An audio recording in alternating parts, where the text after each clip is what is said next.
Good evening सभी को। एक बार फिर से बच्चों, मैं अमित कुमार आपका अपने पसंदीदा यूट्यूब चैनल E3 अकेडमी पर स्वागत करता हूं। बच्चों, जैसे कि हम लोग बात कर रहे हैं नए साझेदार प्रवेश चैप्टर के बारे में, और अगर बात की जाए नए साझेदार प्रवेश चैप्टर में, तो नए साझेदार प्रवेश चैप्टर में का आज ये अंतिम वीडियो है। अब तक जिन लोगों ने इसके पुराने वीडियो को नहीं देखा हुआ है तो वो जल्दी से प्लेलिस्ट में जाएं और इनके सारे वीडियो को देख डालें।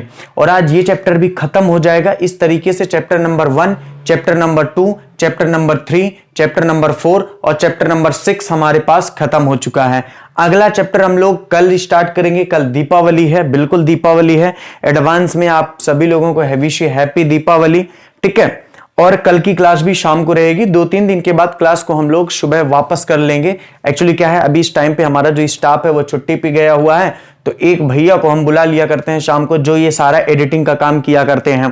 क्योंकि ना तो मेरे पास समय है इतना कुछ करने का, और ना ही मेरे से टेक्निकल काम आता है कि भाई कैसे क्लासेस को अपलोड किया जाता है। मैं तो बस एक क्या कहते हैं उसको, खिलौना हूं जिसको यहाँ पे ले जाके खड़ा कर दिया जाता है, और बस मैं यहाँ पे क्या करता रहता हूँ, जैसे चाबी भर दी जाती ना तो अपने आप वो खिलौना क्या करता रहता है, चलता रहता है। तो बस मैं चलता रहता हूँ, ठीक है। तो इसलिए अभी शाम को क्लास है तो थोड़ा सा एडजस्ट कर लीजिए। चलिए, फिलहाल कोई मैटर नहीं करता, क्लास शाम को हो, दोपहर में, सुबह हो, पढ़ाना तो है ही अपन को। बिल्कुल कल की छुट्टी नहीं है, कल की छुट्टी बिल्कुल भी नहीं है, ठीक है। कल की अगर छुट्टी होगी तो अजय सर की हो सकती है, क्योंकि उनको गांव जाना पड़ सकता है, डेट्स वाइज। बाकी छुट्टी नहीं होगी दीपावली को। मेरी तो क्लास 100% रहेगी, क्योंकि मैं तो आप ही के साथ दीपावली मनाने वाला हूं। भाई मेरा तो परिवार सब आप ही लोग हो ना, तो दीपावली अपने परिवार के साथ मनाना चाहिए। तो मैं आप ही लोगों के साथ मनाऊंगा। यहाँ पे पढ़ाते हुए नए चैप्टर की शुरुआत करेंगे। चलिए, तो बच्चों समय को जाया ना करते हुए आज हम लोग बात करेंगे पूंजी के समायोजन के बारे में। बच्चों, इस चैप्टर का ये आखिरी कॉन्सेप्ट है, पूंजी का समायोजन। क्या है पूंजी का समायोजन? आइए इसके बारे में थोड़ा सा बात कर लेते हैं। इंपॉर्टेंट लाइन है, ठीक है, और लास्ट भी लाइन है। थोड़ा सा चीजों को समझना, हल्का सा ऐसा लग सकता है कि कॉन्सेप्ट ये कठिन है, लेकिन बिल्कुल भी कठिन नहीं है। ध्यान से समझोगे तो बहुत अच्छे से समझ में आ जाएगा। एक्चुअली पूंजी का समायोजन है क्या? सबसे पहली बात तो ये, तो बच्चों ध्यान से देखो, पूंजी के समायोजन का मतलब होता है कि पूंजी को नए तरीके से क्या करना, समायोजित करना। यानी इस साल की पूंजी तो जो भी थी साझेदारों ने लगाई हुई थी, लेकिन अगले साल वो जो पूंजी लगाएंगे उसका पहले से ही क्या कर लेते हैं, निर्धारण कर लेते हैं। अब ऐसा कब होता है? ऐसा तभी होता है जब या तो साझेदार का अवकाश ग्रहण होता है, या मृत्यु होती है, या साझेदार का प्रवेश होता है।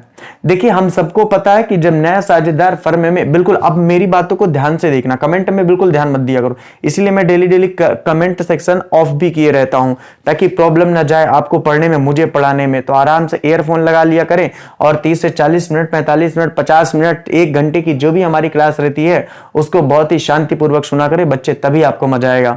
हम लोग बात कर चुके हैं कि किस तरीके से हमने नए साझेदार का प्रवेश कराया था। मैंने आपको बताया था बच्चे कि जब फर्म में नए साझेदार का प्रवेश किया जाता है तो ऐसी दशा में होता क्या है? बोले, ऐसी दशा में होता है कि वह अपने साथ ख्याति लाता है और वह अपने साथ पूंजी लाता है।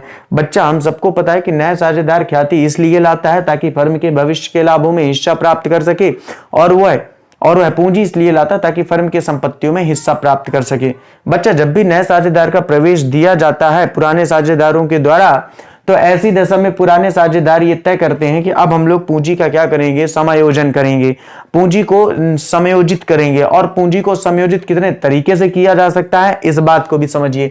तो जो पूंजी का समायोजन है उसके करने के 3 अलग अलग तरीके होते हैं जब व्यापार में पूंजी को समायोजित किया जाता है। पहली कंडीशन, नए साझेदार के पूंजी के आधार पर, पहली कंडीशन होती है कि नए साझेदार के पूंजी के आधार पर सभी साझेदारों की पूंजी को निर्धारित करना। नए साझेदार की पूंजी के आधार पर, नए साझेदार की पूंजी के आधार पर, नए साझेदार के पूंजी के आधार पर सभी साझेदारों की पूंजी निर्धारित करना, के आधार पर सभी साझेदारों की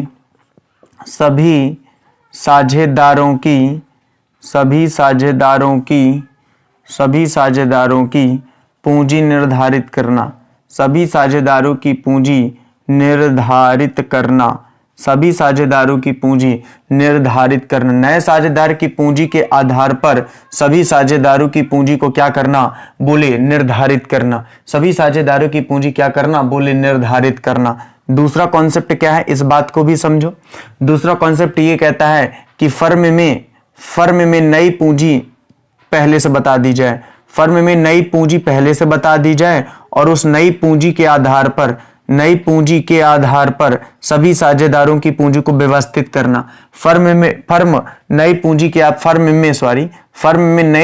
आधार पर सभी साझेदारों की पूंजी व्यवस्थित करना, सभी साझेदारों की पूंजी व्यवस्थित करना। ठीक है, सभी साझेदारों की पूंजी व्यवस्थित करना। वीडियो को शुरू से अंत तक, लास्ट तक देखना, बिल्कुल परेशान मत होना, सब बन जाएगा। व्यवस्थित करना। और इसका आखिरी कॉन्सेप्ट है जो कि तीसरा है, तीसरा यहां पे लिखे देता हूं, ठीक है। पुराने साझेदारों की पूंजी के आधार पर, पुराने साझेदारों के पूंजी के आधार पर फर्म के सभी साझेदारों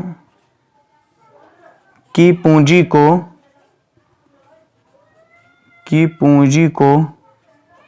निर्धारित करना, की पूंजी को निर्धारित करना। पुराने साझेदारों की पूंजी के आधार पर फर्म के सभी साझेदारों की पूंजी को निर्धारित करना। तो तीन बातें हैं, तीनों बातों को ध्यान से समझो। नए साझेदार के पूंजी के आधार पर सभी साझेदारों की पूंजी निर्धारित करना, फर्म में नई पूंजी के आधार पर सभी साझेदारों की पूंजी व्यवस्थित करना, या पुराने साझेदारों की पूंजी के आधार पर फर्म के सभी साझेदारों की पूंजी को निर्धारित करना। बच्चे, जब भी पूंजी का समायोजन की बात आएगी तो तीन तरीके से ही पूंजी का समायोजन किया जाएगा।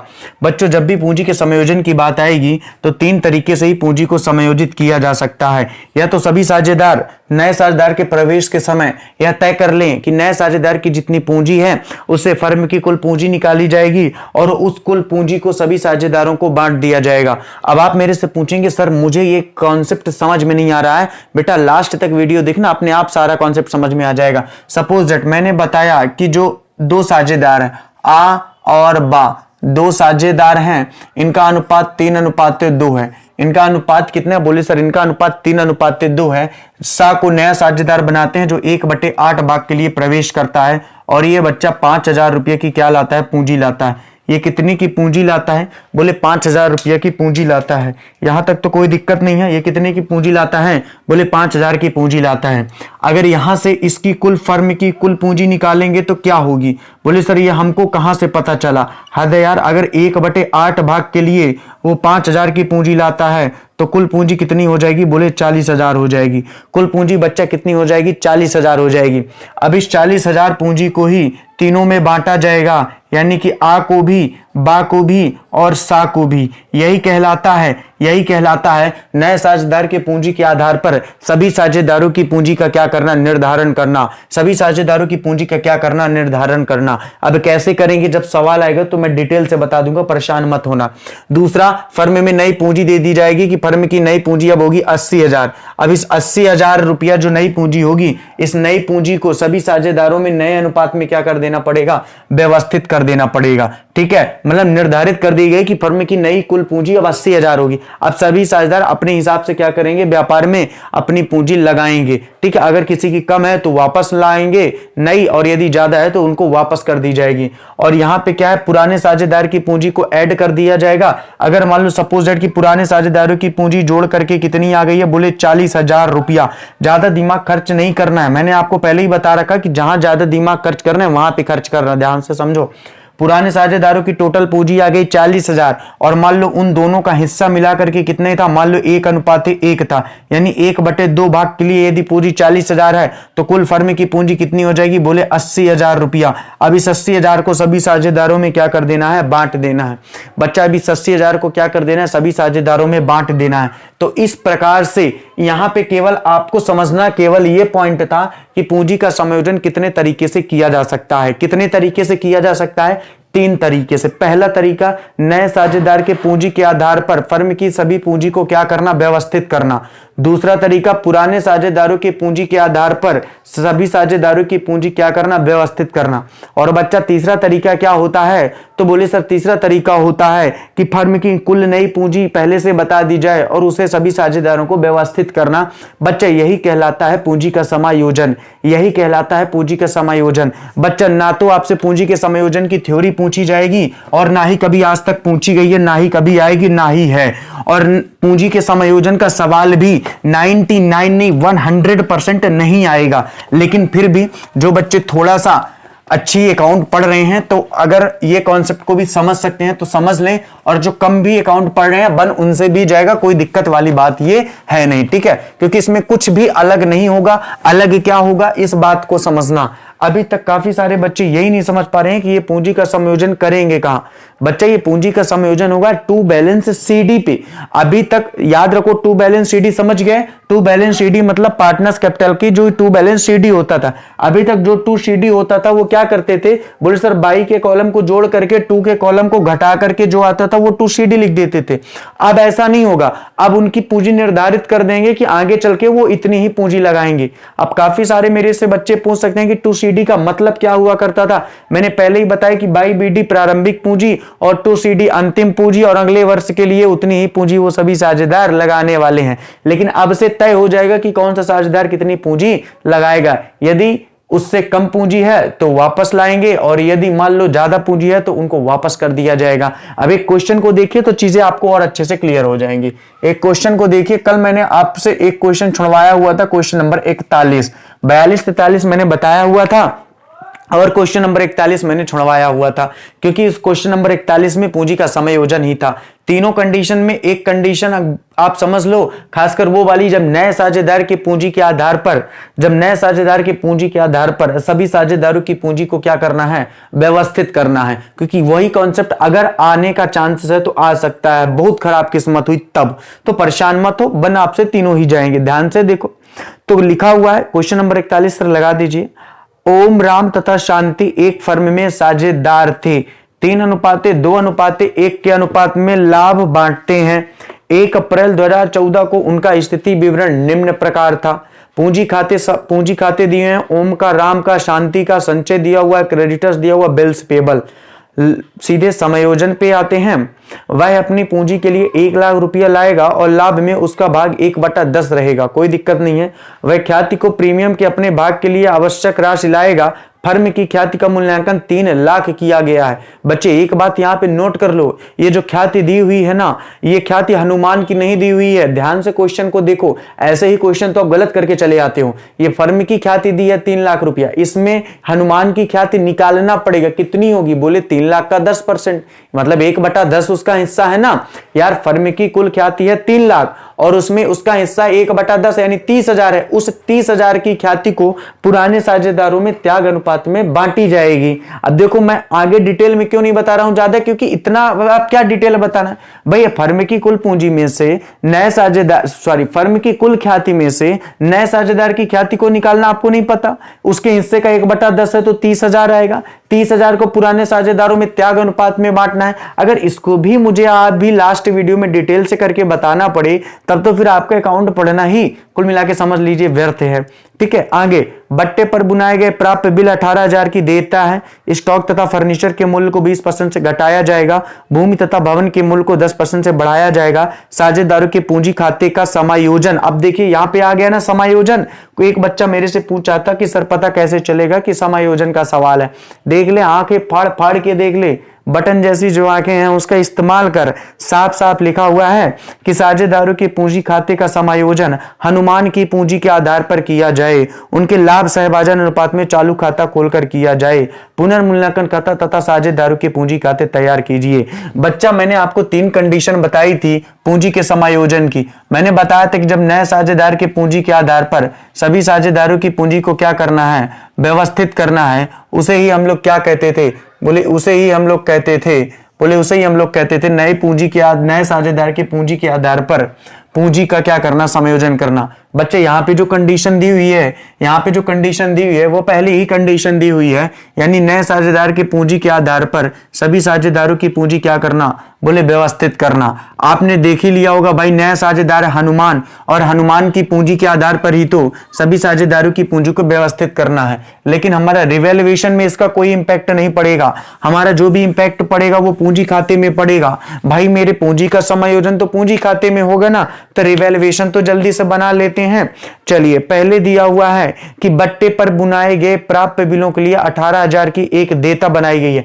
To liabilities of bills receivable, to liabilities of bills receivable, to liabilities of bills receivable. अब यहां पे काफी सारे बच्चे एकदम मुझे बड़े घूर घूर से देख रहे होंगे और कह रहे होंगे सर आपने 18,000 रुपया टू में कहां से लिख दिया। बच्चा मेरे साफ साफ देखो, मैंने पहले ही बताया था, कल भी बताया था कि जो देयता होती है बनाई जाती है, जो बट्टा होता है वो कमी होती है, तो निश्चित रूप से ये कहां पे लिखेंगे, बोले सर टू में लिखेंगे। और कमी हुई किस में है, बोले संपत्ति में। क्यों? अब किसी को यही नहीं पता है कि प्राप्य बिल होता क्या है, तो फिर समस्या वाली बात है भाई। भाई बिल्स रिसीवेबल एक संपत्ति होती है जिसमें 18,000 के एक बट्टे की देयता बनाई गई है, यानी 18,000 की ही कमी हुई है, इसलिए मैंने 18,000 रुपये किधर लिख दिया, बोले डेबिट में लिख दिया। ठीक है, अब अगर यहां पे आके किसी को पता नहीं है कि बिल्स रिसीवेबल क्या होता है, तो फिर इस वीडियो को ना ही देखे तो आपके लिए ज्यादा बेटर होगा। आगे दिया हुआ स्टॉक और फर्नीचर को 20% से घटाया जाए। टू लिखो स्टॉक और टू लिखो फर्नीचर, टू लिखो स्टॉक और टू लिखो फर्नीचर। बच्चा अगर बात की जाए स्टॉक और फर्नीचर की, तो स्टॉक कितना है ध्यान से देखिए। क्वेश्चन में जो स्टॉक दिया हुआ है वो स्टॉक दिया हुआ है 1,11,000। क्वेश्चन में जो स्टॉक दिया हुआ है वो दिया हुआ है 1,11,000। कितना दिया हुआ है, 1,11,000। इसका कितना परसेंट है, बोले 20% घटाया जाए, तो स्टॉक का 20% कितना आएगा, बोले सर स्टॉक का 20% आएगा 11, यानी कि 2 1 कम 2, 2 1 कम 2, 2 1 कम 2, 22,200। कितना आएगा बच्चा, 22,200। आगे किसका 20% घटाया जाना है, बोले फर्नीचर का। फर्नीचर 2,33,000। कितना है, 2,33,000। 2,33,000 का 20% करेंगे तो कितना आ जाएगा, बोले सर 2,33,000 का अगर 20% करेंगे, 2 3 6 2 3 6 2 2 4, 46,600 आ गया। ठीक है, आप अपने हिसाब से निकाल लेना कितना आ गया, बोले सर 46,600 आ गया। तो टू फर्नीचर भी कितना निकल के आ गया, बोले टू फर्नीचर निकल के आ गया 46,600। बच्चे यहाँ पे भी आपको नहीं लगता कि कोई दिक्कत होने वाली है, बिल्कुल नहीं होने वाली है। भूमि और तथा भवन के मूल्य को 10% से बढ़ाया जाए by land and building, by land and building, by land and building. बच्चा लैंड और बिल्डिंग कितनी है, बोले लैंड और जो बिल्डिंग है वो है 3,64,000। 3,64,000 का 10% से बढ़ाया जाए, इसका मतलब कितना हो जाएगा, बोले 36,400। कितना आ जाएगा, बोले 36,400। बच्चा यहां से रिवैल्यूएशन का कॉन्सेप्ट खत्म हो जाता है। बच्चा यहां से रिवैल्यूएशन का कॉन्सेप्ट खत्म हो जाता है, क्योंकि रिवैल्यूएशन तो इतना ही है। अब चलिए जल्दी से इसको जोड़ करके घटा दीजिए। मुझे लगता है इधर का योग ज्यादा आएगा, बिल्कुल इधर का ही योग ज्यादा आएगा। कितना है, बोले 0 है, 0 है, 6 2 8 है, 6 2 8 है, 8 4 12 2 14 है, और 1 1 कितना है, 2 है। कितना है, 2 है। यानी कि टोटल अगर बात की जाए तो कितना आ गया, 1 सेकंड भाई गड़बड़ सड़बड़ कर दिया, रुक जाओ भाई अच्छे से जोड़ो। कितना आ गया, 0 आ गया, 0 आ गया, 6 2 8, 6 2 8, यहां से भी आएगा 6 2 8 8 16 आएगा, सॉरी 8 2 10 6 16 आ जाएगा, 4 2 6 1 7 7 1 कितना हो जाएगा, 8 आ जाएगा, 86,800 आएगा, सॉरी 86,800 आएगा। 86,800 में 36,400 को माइनस करो, 86,800 माइनस 36,400, 0 0 8 में 4 गए 4, 6 में 6 गए 0, 8 में 3 गए 5, 50,400। तो by profit and loss account कितना आ जाएगा बेटा, 50,400। ठीक है, कितना आ गया, 50,400। बच्चा अब इसको क्या कर देना है, बांट देना है साझेदारों में। और साझेदार कौन कौन से हैं, बोले साझेदार हैं ओम, राम और शांति। ओम, राम और शांति। ओम राम और शांति, ये क्या है? बोले ओम राम और शांति इसका क्या है? बोले ओम राम शांति इसका साझेदार है पुराने। उनको किस अनुपात में बांटेंगे? बोले पुराना अनुपात दिया 3-2-1। किस 3-2-1 के अनुपात में? तो 50,400 गुणे 3/6, 3/6 तो सीधे कर दो 6 8 48, 6 चौको 24 इंटू 3 0 0 3 0 3 चौको 12, 8 3 24 1 25, कितना आ जाएगा? बोले 25,400। इसका हिस्सा कितना निकलेगा? 25,400। दूसरे का हिस्सा कितना निकलेगा? बोले दूसरे का हिस्सा निकलेगा 2/6। 6 का तो डिवाइड पहले ही अपन ने कर चुका है, 8400 गुणे 2 कर दो, 2 0 0 2 0 0 2 चौको 8, 2 8 16, 16,800 और फिर कितना आ जाएगा? 8400। यानी 25,400, 16,800 और 8,400। यहां तक तो कोई दिक्कत नहीं है, यहां तक समझाने की भी जरूरत नहीं थी, ये तो बहुत ही कॉमन सेंस वाली बात थी। कहानी स्टार्ट होती है अब बच्चा, कहानी स्टार्ट होती है अब, क्योंकि आगे चल के ही तो पूंजी का क्या होगा? समायोजन होगा। आगे चल के ही क्या होगा? पूंजी का समायोजन होगा। ध्यान से समझ लेना तो सारी बातें यहीं पे क्लियर हो जाएंगी, ध्यान से समझना, ठीक है? तो यहां पे करते हैं partners capital account, partners capital account, partners capital account. क्या करेंगे? बोले यहां पे करेंगे पार्टनर्स कैपिटल अकाउंट। क्या करेंगे? Partners capital account. डेट आ गई, पार्टिकुलर आ गया, 1 2 3, एक और रहा होगा 4 नया साझेदार, ठीक है? एक डेट पार्टिकुलर 1 2 3 और ये रहा होगा 4। अब ध्यान से समझना, बहुत ही अपन को ध्यान से समझना है बच्चा, क्योंकि अगर ये सवाल आपको समझ में आ गया ना तो पूंजी के समायोजन के 90% सवाल आपके समझ में आ जाएंगे और सारे आप कर डालोगे, बस 2 कंडीशन वाले छोड़ के। परेशान नहीं होना बच्चा, ठीक है? परेशान नहीं होना बच्चा बिल्कुल भी। यहां पे क्या करेंगे? ओम। यहां पे क्या करेंगे? राम। यहां पे क्या करेंगे? बोले श्याम। और नया साझेदार क्या है? उसका हिस्सा क्या है? बोले नया साझेदार जो है उसका नाम है हनुमान। क्या नाम है? हनुमान। हनुमान, जय हनुमान जी की। डेट पार्टिकुलर, डेट पार्टिकुलर, यहां पे क्या आ जाएगा? ओम आएगा। यहां पे क्या आएगा? बोले राम आएगा। यहां पे क्या आएगा? बोले श्याम आएगा। और यहां पे क्या आएगा? बोले हनुमान आएगा। क्या आएगा? हनुमान आएगा। तो ओम आएगा, राम आएगा, श्याम आएगा और क्या आएगा? बोले हनुमान आएगा, ठीक है? तो सबसे पहले क्या करो? बोले सबसे पहले करो बाई बैलेंस बीडी। क्या करो? बोले सबसे पहले करो by balance BD. By balance BD कितनी है? बोले बाई बैलेंस बीडी जो दी है वो दी है 3,58,000, 3 लाख और 2,62,000, 3,58,000, 3,58,000, 3,00,000, 2,62,000, 2,62,000। बाई कैश कितना दिया हुआ है? बोले बाई कैश अकाउंट दिया हुआ है। हनुमान की कुल पूंजी कितनी दी है? बोले 1,00,000 रुपया दी गई है। हनुमान की कुल पूंजी कितनी दी गई है? बोले 1,00,000 रुपया दी गई है। कोई दिक्कत नहीं है। आगे ध्यान से समझो क्या करना है। बोले आगे ख्याति के बारे में करना है। By premium for goodwill, by premium for goodwill. Goodwill है कितनी? बोले गुडविल कुल 3,00,000 रुपया है। लेकिन पॉइंट नोट करो, ये जो गुडविल 3,00,000 रुपया दी हुई है ये फर्म की गुडविल दी हुई है। बच्चे ये जो गुडविल 3,00,000 रुपया दी गई है ये फर्म की गुडविल दी गई है। इस फर्म की गुडविल में वास्तव में, इस फर्म की गुडविल में वास्तव में उस साझेदार की गुडविल कितनी है? बोले 3,00,000 का 1/10 है, यानी 30,000 है। और 30,000 की गुडविल को तीनों में बांटोगे 3-2-1 के अनुपात में, क्योंकि नया अनुपात नहीं दिया हुआ है तो पुराना अनुपात ही क्या होगा? बोले यही होगा। तो 6 पंचे 30 और कितना आ जाएगा? बोले 3 2 5 6 के अनुपात में ना, 3/6, 2/6, 1/6। तो 6 पंचे 30 और 5 तिहाई 15,000, 15,000 और इसको कितना आ जाएगा? 10,000 और इसको कितना आ जाएगा? 5,000। भाई इतना तो समझ गए होंगे सभी लोग। 15,000, 10,000, 5,000 तो आप सभी लोग समझ गए होंगे। एक चीज क्वेश्चन में और दी हुई है, बैलेंस शीट में ध्यान से देखो जनरल रिजर्व भी दिया हुआ है।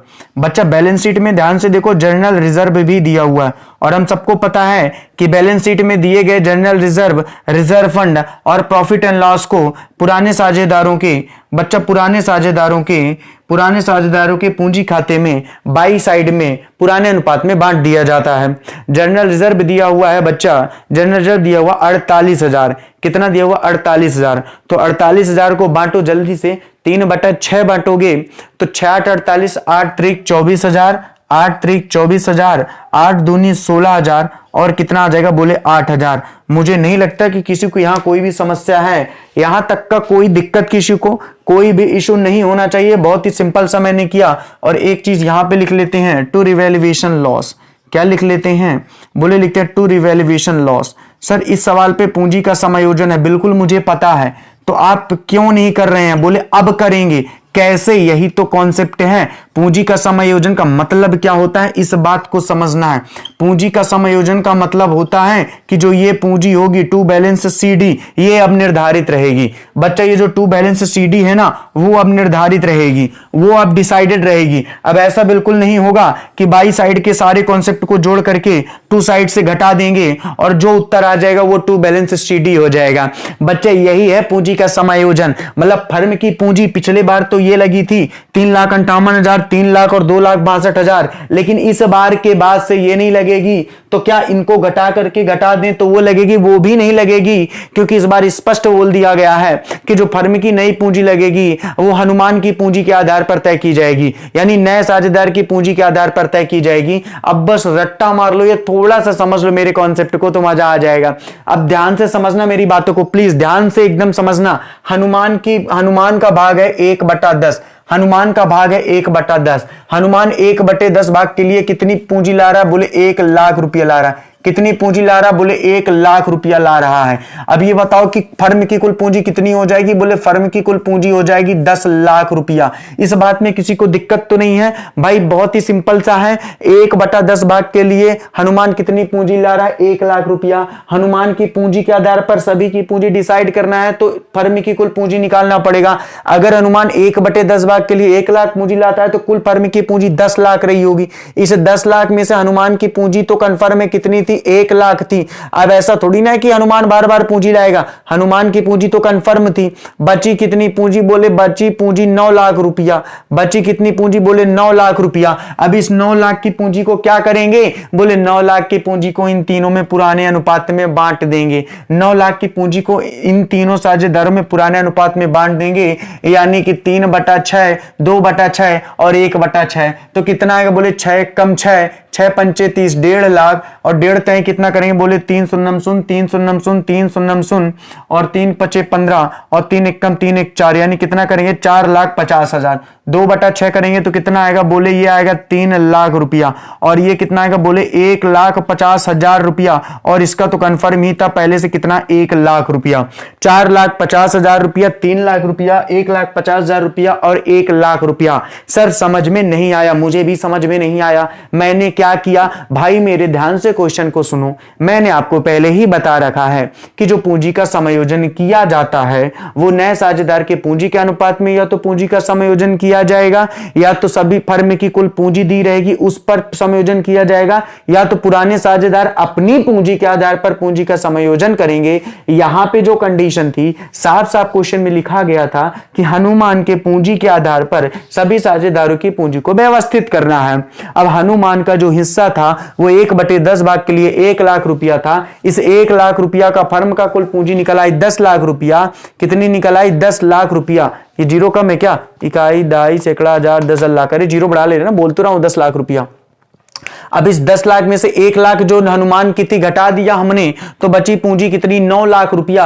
अब मैंने आपको बताया है कि 9 लाख को इन तीनों को पुराने अनुपात में दे दो, कहानी यहीं पे खत्म हो गई। ये हो गया पूंजी का समायोजन। बच्चा ये हो गया पूंजी का समायोजन, बस इतना सा कॉन्सेप्ट है। अगर आपको बन गया तो बल्ले बल्ले, नहीं बना तो भी बल्ले बल्ले है। कोई दिक्कत लेने वाली बात यहाँ पे बिल्कुल भी नहीं है, कोई भी दिक्कत लेने वाली बात यहाँ पे बिल्कुल भी नहीं है। बच्चा इनको जब आप जोड़ोगे तो इधर का योग ज्यादा आएगा, इधर का योग आएगा तो क्या होगा, 0 0, ये कितना हो जाएगा 4, ये कितना हो जाएगा 5, आगे कितना हो जाएगा, बोले ये हो जाएगा 5 2 7 और ये 4, 4,75,400 आएगा। कितना आ गया, 4,75,400। ये 25,400 ही था कि 25,200 था, भाई एक बार अच्छे से इसको क्लियर कर लो।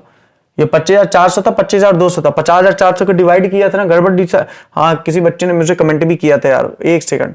50,400 बटे 3/6 करो, 50,400 गुणे 3/6, 6 8 48, 6 चौको 24, सिट यार 3 चौको 12 होगा, 25,200। So sorry, I am back my words, ये 25,200 है, ठीक है, ये 25,200 है। किसी ने बोला था कमेंट में, मैंने ध्यान नहीं दिया, ठीक है।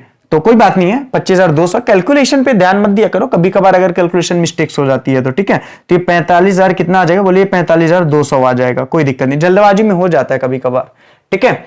आगे अब ध्यान से देखो, फिर इधर का योग करो, कितना आता है। यहां का तो कंफर्म है 1 लाख आएगा, यहां का भी कंफर्म है 1 लाख आएगा। आगे देखो किधर का योग ज्यादा है, बोले इधर का योग ज्यादा है कि इधर का। इधर में अगर आप जाओगे तो पहले इसको देखो, ये है 3,58,000, ध्यान से देखना, ये है 3,58,000 रुपया, ठीक है, कोई दिक्कत नहीं है। आगे बोल रहा है 15 और 24 कितना हो जाएगा, 15 और 24 हो जाएगा 39,000, कितना हो जाएगा 39,000 रुपया, ठीक है। इस 3,58,000 में 39,000 रुपया घटाओ, 18 में 9 गए 9, 5 में 4 गए 1, 3,19,000, कितना आ जाएगा, बोले यह आ जाएगा 3,19,000 रुपया। यहां पे कितना 4,75,200, तो 4,75,200 माइनस 3,19,000 रुपया, माइनस 3,19,000 रुपया, 002, 15 में 9 गए 6, 7 में 2 गए 5, 4 में 3 गए 1, कितना आ गया 1,56,200 रुपया। एक बार अच्छे से माइनस करो, 1 सेकंड रुकना थोड़ा सा, ठीक है। तो साला कैलकुलेशन गलत हो जाता है, ध्यान से इसको देखो, पहले एक बार अच्छे से माइनस करते हैं, ठीक है। साला शुरुआत में ही भूनी खराब हो गई ना वहां पे, रुक जाओ। यहाँ पे कितना 3,58,000, 24,000, 15,000, ये कितना 24,000 है, ठीक है। एक बार अच्छे से इनको ऐड करो, रुक जाओ, यहाँ पे ऐड करते हैं, इसको ऐड करेंगे, ये कितना आएगा 3,58,000, रुक जाओ आराम से ऐड करते हैं, कोई दिक्कत वाली बात नहीं है। यहां पे ये ऐड करते हैं, कितना आएगा 15,000, ये ऐड करते हैं, कितना है 24,000, ठीक है। तो 0 0 0 8 4 12 5 17 हासिल आई 1, 5 2 7 5 2 7 2 9, और ये कितना आ गया 3,97,000, कितना आ गया 3,97,000, वो कितना 4,75,200, तो 4,75,200 में से अगर अपन 3,97,000 रुपया घटाएंगे तो कितना आएगा, बोले 0 0 2, 15 में 7 गए 8, 17 में 10 गए 7, 78,200 रुपया।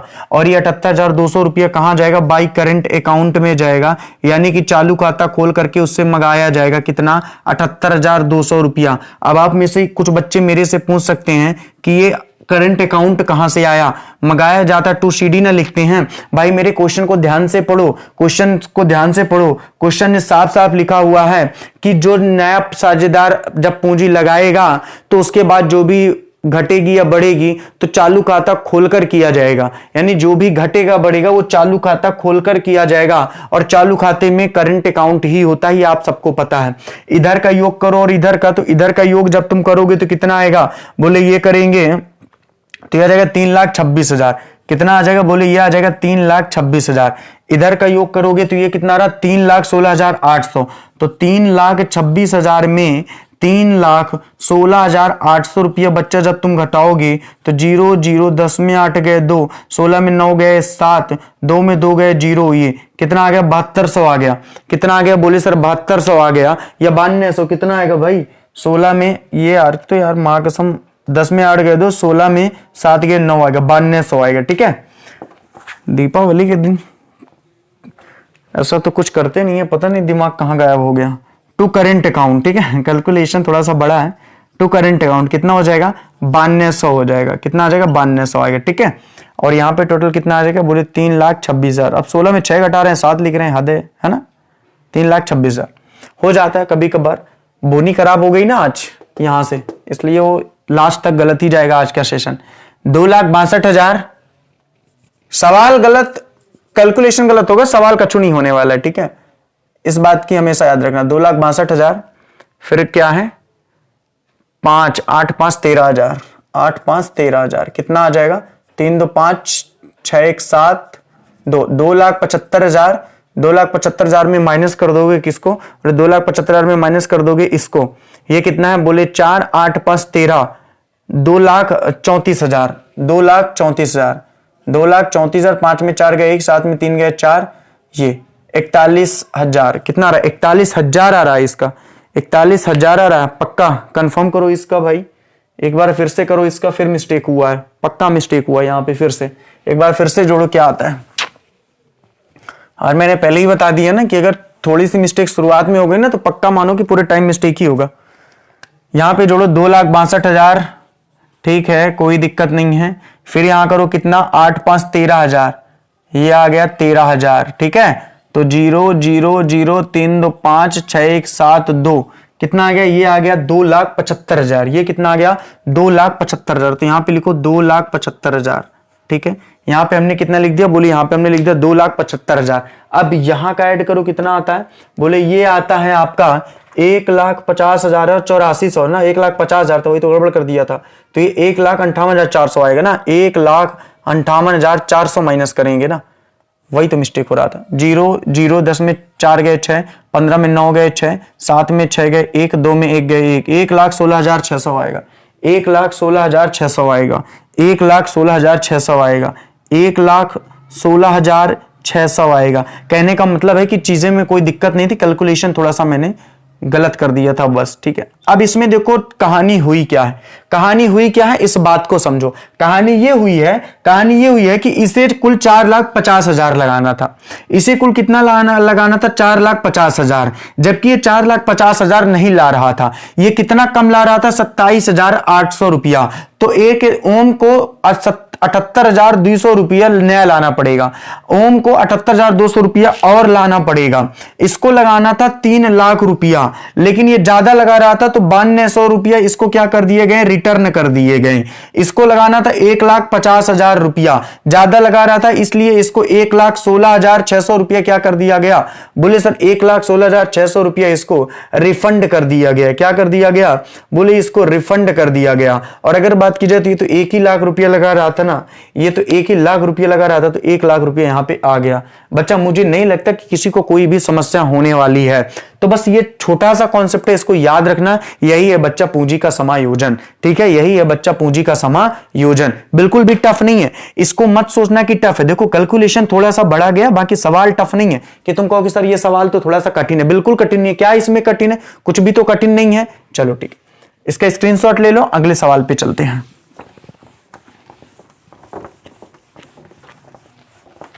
इसका स्क्रीनशॉट ले लो और चलते हैं अपने अगले सवाल पे।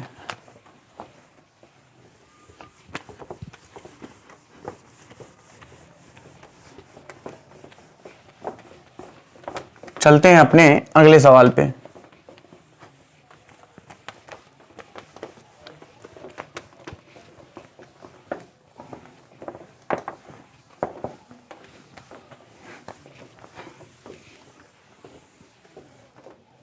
चलते हैं अपने अगले सवाल पे।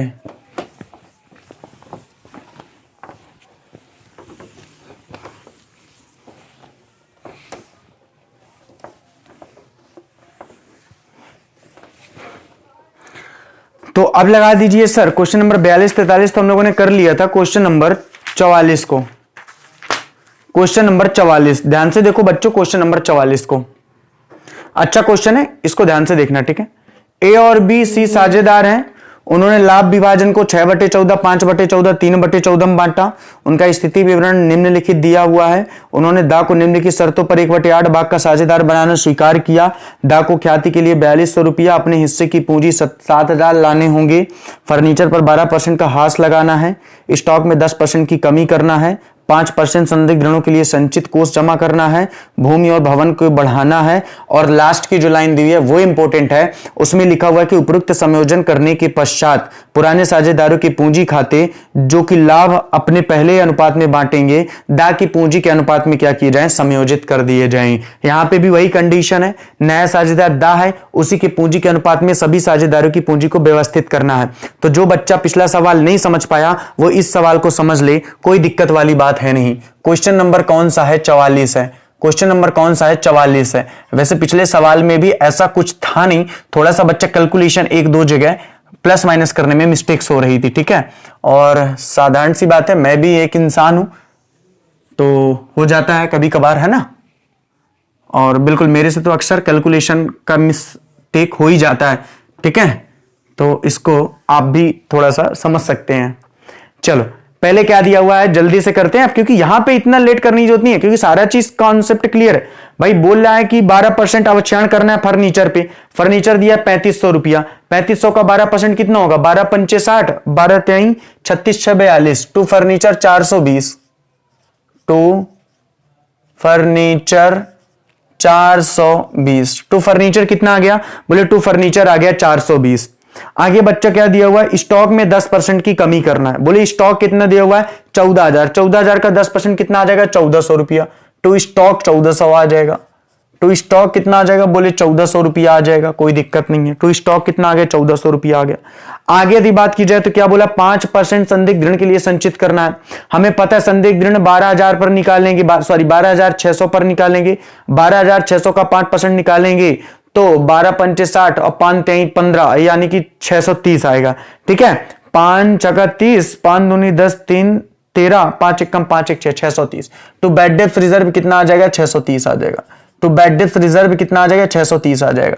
भैया मेरे यहां पे स्पीड नहीं चल रहा हूं, अब ये तो कॉमन सेंस वाली बात है ना। 630 रुपया। आगे क्या दिया हुआ, बोले भूमि और भवन का मूल्य बढ़ाकर 31,000 कर दिया गया।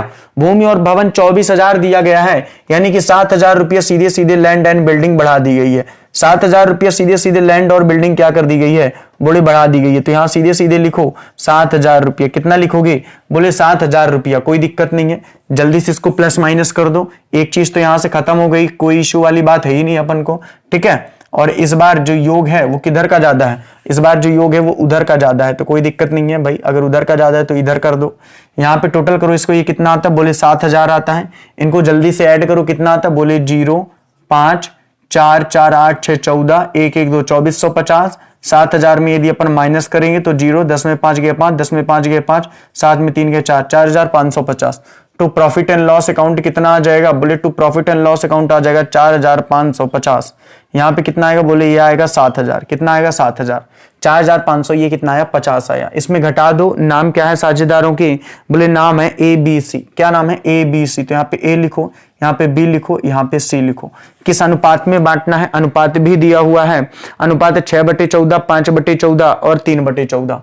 तो 4550 को बांट दो 6/14, 14 त्रिक 42, 5 में 2 गए 3, 5 14 दूनी 28, 15 में 8 गए 7, 14 पंचे 70। ठीक है, तो इसको गुणा करते जाओ। 6 पंचे 30, 6 दूनी 12, 12 12 3 15 और 6 त्रिक 18, 18 1 19।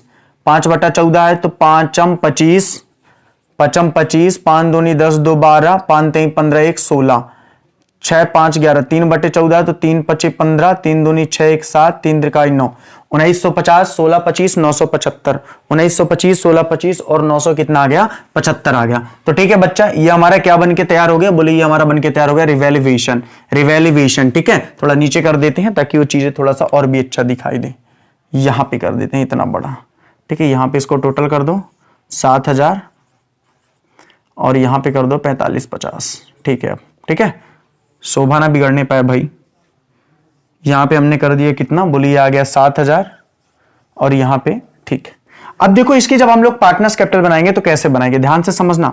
इसकी जब हम लोग पार्टनर्स कैपिटल बनाएंगे तो कैसे बनाएंगे, partners capital account, partners capital account, partners capital account. ठीक है, 3 साझेदार हैं, एक नया होगा A B C D, date particular A B C D। ठीक, सबसे पहले अपन को क्या लिखना है, बोले सबसे पहले अपन को लिखना है बाई बैलेंस BD। क्या लिखना है, बोले अपन को लिखना है by balance BD। By balance BD कितनी दी हुई है, बोले बाई बैलेंस BD दी गई है क्वेश्चन पे 19,000 16,000 8,000, 19,000 16,000 और 8,000, 19,000 16,000 और 8,000। फिर उसके बाद क्या दिया हुआ है, बोले बाई कैश अकाउंट दिया होगा। बाई कैश अकाउंट दा का कितना है, बोले बाई कैश अकाउंट दा का है 7,000। कितना है, बोले बाई कैश अकाउंट दा का है 7,000 रुपया। आगे यदि बात की जाए तो क्वेश्चन में क्या दिया हुआ है, गुडविल दिया हुआ है और ये गुडविल फर्म की इस बार नहीं दी हुई है। इस बार जो बच्चा गुडविल दी हुई है ना वो उसी साझेदार की गुडविल दी गई है। यानी कितनी लाता है, बोले 4200 रुपया। 4200 को 6/14 करेंगे तो 14 त्रिक 42, 3 छंग 1800 रुपया आ जाएगी। 4200 को 5/14 करेंगे तो 1500 रुपया आ जाएगा और यहाँ पे कितना आ जाएगा, बोले 900 रुपया आ जाएगा। यहां तक दिख रहा है आप सभी लोगों को, ये दिख रहा है आप सभी लोगों को, चलो ठीक है कोई दिक्कत नहीं है, दिख रहा। 1800 आ गया, 1500 आ गया और कितना आ गया, बोले 900 आ गया। रिवैल्यूएशन प्रॉफिट भी है तो रिवैल्यूएशन प्रॉफिट भी लिख लेते हैं। तो रिवैल्यूएशन प्रॉफिट, आरपी का मतलब रिवैल्यूएशन प्रॉफिट 1950 कितना कर दोगे 1950, ये 1625 1625 और ये कितना हो जाएगा 975, कितना आ जाएगा 975। कोई दिक्कत वाली बात नहीं है, जो भी घटेगा कमेगा अपन जोड़ देंगे, ठीक है। यहां पे ध्यान से देखो, टू क्या करना है बैलेंस सीडी, टू क्या करना है बैलेंस सीडी, कुछ भी नहीं है बच्चा, कुछ भी यहां पे घटाने के लिए नहीं है, सीधे टू बैलेंस सीडी करेंगे। अब जो सीडी है वो निर्धारित होगा, अब इसे घटा करके सीडी यहां नहीं लिख देंगे बच्चा, अब इसे घटा करके सीडी यहां पे नहीं लिख देंगे, अब सीडी निर्धारित होगी किसकी, पूंजी के आधार पर इसकी। तो पूंजी का संयोजन कैसे करेंगे, बोले ये है नया साझेदार जिसकी पूंजी है 7000, और ये जो 7000 पूंजी लाता है कितने हिस्से के लिए लाता है, बोले 1/8 के लिए। तो कुल फर्म की पूंजी 8/1 हो जाएगी, यानी कितनी, बोले 56,000। इस 56,000 को 7,000 घटा दो, बची कितनी, बोले बची 16 में 7 गया 49,000 रुपया। इस 49,000 को 6/14 और इस 49,000 को 5/14 और इस 49,000 को 3/14 में बांट दो, आंसर तुम्हारा आ चुका है बच्चा, आंसर तुम्हारा आ चुका है, ठीक है। तो 6/14 5/14 3/14, यहां पे तो कंफर्म है कि वो नया साझेदार तो 7,000 रुपया पूंजी लाएगा, यहां की पूंजी का तो कुछ लेना देना है नहीं अपन को, आगे की पूंजी इनको बांट दो। 49,000 का जब तुम निकालोगे बच्चा तो कितना आ जाएगा, सीधे इसको बांट दो भाई, 3 दूनी 6 काट दो, 7 7 49, अब ये काट, सॉरी 7 दूनी 14, ठीक है। तो 7 7 49, 7 3 21, 21 कितना आ जाएगा 21,000, इसकी पूंजी कितनी आ जाएगी 21,000। इसको कैसे काट सकते हैं इसको अपन, तो ये तो कटेगा नहीं, 5/14 है तो सीधे 14 का डिवाइड ही कर दो, 14 3 42, 14 5 70, 3500 रुपया। तो यहाँ पे करोगे तो 5 5 55 25 5 3 15 15 2 17,500 रुपया। यहाँ पे करोगे तो 300 9 3 3 5 15 3 9 के 10 रुपया, यानी 10,500। कितना आ गया 21,000, 17,500, 10,500 और 7,000। यहां तक किसी को कोई दिक्कत नहीं होनी चाहिए, ठीक है। अब ध्यान से देखो 19 ये योग ज्यादा है, तो ये योग टोटल करो कितना आता है, इसको नीचे तक दिखता है क्या, वो थोड़ा सा कैमरे को नीचे कर देते हैं, ठीक है, थोड़ा सा कैमरे को नीचे कर देते हैं, लास्ट सवाल है भाई, दिखी जाए सबको, ठीक है, थोड़ा सा इसको नीचे कर देते हैं। तो इसको जब थोड़ा सा नीचे करेंगे तो ये टोटल कितना हो जाएगा, बोले ये आ जाएगा 0, ये आ जाएगा 5, ये आ जाएगा 9 8 17 17 की 7, ये आ जाएगा 1 1 2 9 2 11 1 12 और 1 1 कितना हो जाएगा 2, ये कितना 2, ये कितना हो जाएगा 22,750, कितना हो जाएगा 22,750। अब ये कितना है, बोले 21,000, मतलब अब समझना बात को, ध्यान समझना, मतलब 22,750 रुपया वो लाया है, उसको केवल लगाना कितना है, बोले 21,000। तो कहने का मतलब क्या है, कहने का मतलब यह कि 1750 रुपया उसे वापस कर दिया जाएगा। और कैसे वापस कर दिया जाएगा, बोले कैश में, तो 1750 रुपया उसे वापस किया जाएगा।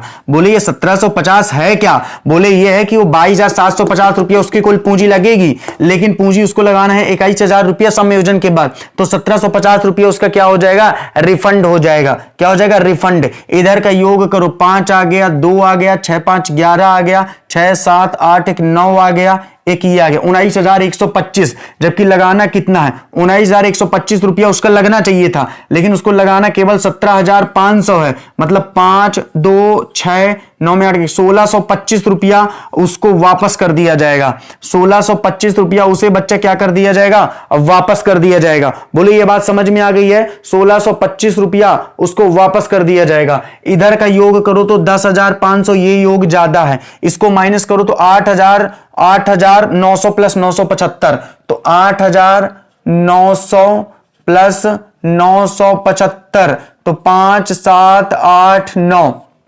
9875। लगाना उसको 10,500 है, लगाना उसको 10,500 है, वो लगा केवल 9,875 रहा है। इसका मतलब ये है, इसका मतलब ये है कि 625 रुपया उसे लाना पड़ेगा। इसका मतलब ये है कि उसे 625 रुपया और लाना पड़ेगा, क्योंकि उसका फर्म में 10,500 रुपया ही लगेगा, उसका फर्म में 10,500 रुपया ही लगेगा। बच्चा मुझे ऐसा लग रहा है कि आपको चीजें अब समझ में आ चुकी, बच्चा मुझे ऐसा लग रहा है कि आपको चीजें अब समझ में आ चुकी हैं। तो करना कुछ नहीं है बच्चा, करना कुछ नहीं है, स्क्रीनशॉट स्क्रीनशॉट ले लो। ये 17, 50, 16, 25 क्या आ गया, ये भी आपको समझ में आ गया है। मैंने बताया कि उसकी पूंजी 21,000 लगेगी, वो लाभ 22,750 रहा है तो 1750 रिटर्न कर दिया जाएगा। आ को लगनी ही 17,500 है, ला 19,125 रहा है तो 1625 इसको वापस कर दी जाएगी। 10,500 लगनी है लेकिन लाभ वो कम रहा है, यानी 625 रुपये सा को और लाने पड़ेंगे, और दाने तो अपनी पूंजी वैसे भी लाई हुई थी। बच्चे यही कहलाता है पूंजी का समायोजन, बच्चे यही कहलाता है पूंजी का समायोजन। तो अगर पूंजी का समायोजन का कभी कॉन्सेप्ट आया तो ये आ सकता है, बाकी कुछ नहीं, बाकी में कुछ है ही नहीं। फर्म की कुल पूंजी दी रहेगी तो सभी साझेदारों में नए अनुपात में यहां पे बांट देना है। और एक और कॉन्सेप्ट है पुराने साझेदारों की पूंजी के आधार पर, तो पुराने साझेदार का हिस्सा जैसे मैंने बताया निकाल करके और दोनों को जोड़ करके जो बचा हुआ अनुपात होगा उसको बांट देना तो उत्तर आ जाएगा। ठीक है, कुल निकाल करके। तो अगर आपसे नहीं बने करिएगा तो मेरे से पूछ लीजिएगा, लेकिन अब इसकी वीडियो आगे नहीं आएगी। अब नया चैप्टर हम लोग पढ़ेंगे, कल से नया चैप्टर जो भी होगा आपको बता दिया जाएगा, या आप बता दें अंश पूंजी पढ़ेंगे या कि अवकाश ग्रहण।